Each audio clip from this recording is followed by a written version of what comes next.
welcome back to another No Place Like Home video.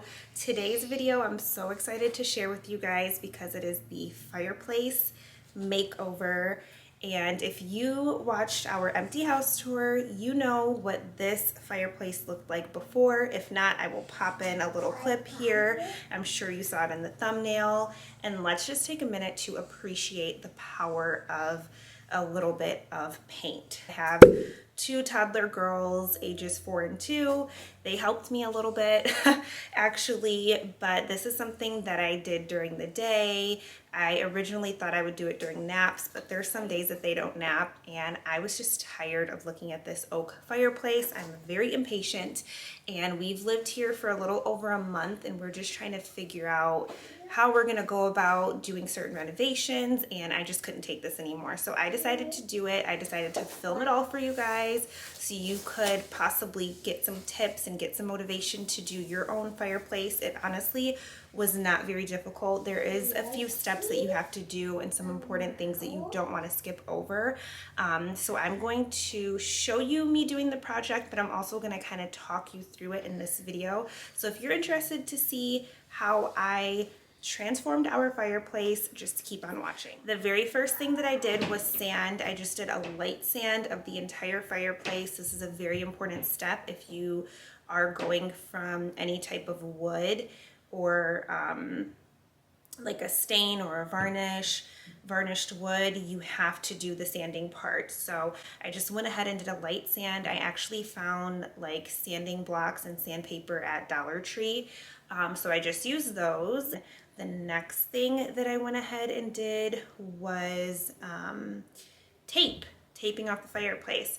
Now we plan on painting our entire home. It's all gonna be the same color but different finishes. So I wasn't super precise with our taping because I know we're gonna be painting the walls really soon.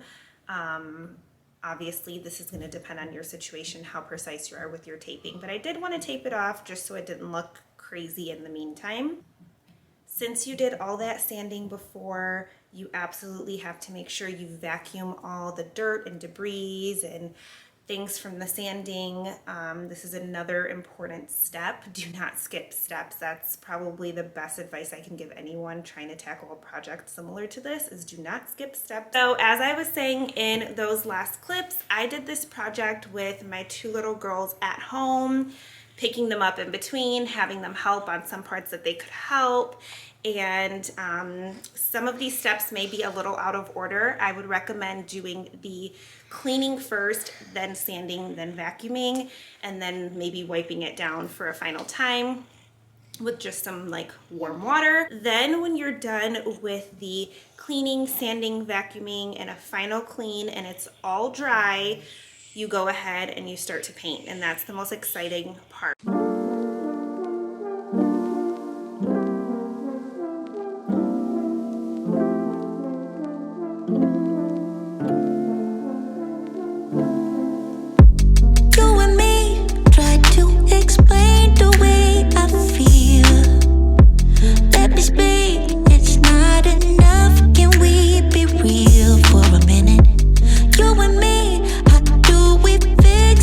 I went ahead and used a water-based primer since I knew I was going to be painting around my girls. There are mixed reviews on what primers work best. I only have experience now with the water-based primer.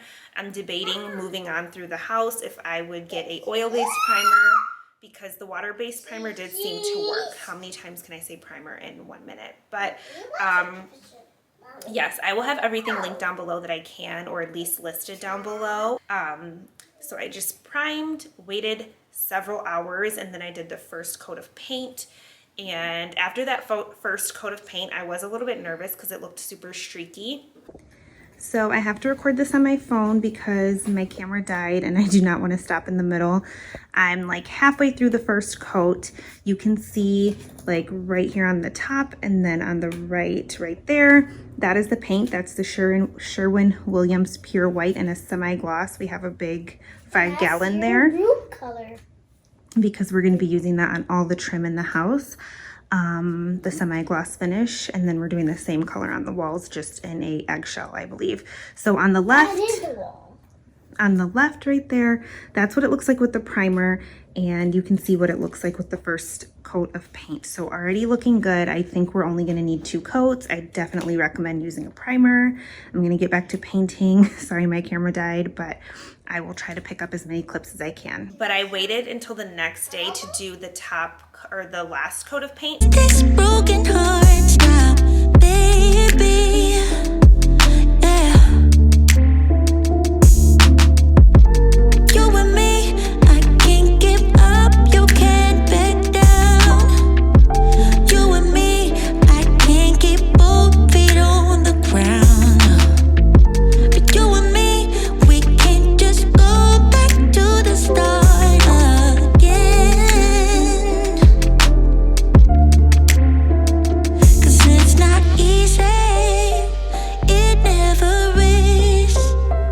I can't go. So I did a total of 1 primer and 2 paint, and it looks good. It looks really good to me. You can see it. It's right here behind me. And I also went ahead and painted the little these 2 spots that were gold. I spray painted those with a high heat black spray paint, and I feel like it looks a lot more sleek now, and I know it's gonna look even better when the walls are white. Like, it's really popping now because we have the yellow walls, but I'm so excited to just see everything come together. So yeah, that's pretty much all that I did, but do not forget to subscribe if you are interested in more home related videos, house updates, and do not forget to give this video a thumbs up if you found it useful. Comment down below a project that you plan on tackling in your house. I'm really happy that I decided to tackle this project, even though I'm typically not a DIY kind of girl at all.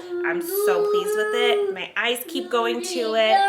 I'm already getting so many compliments from anyone that's seen it in person, from the before and after. So yeah, thank you guys so much for watching. This broken heart.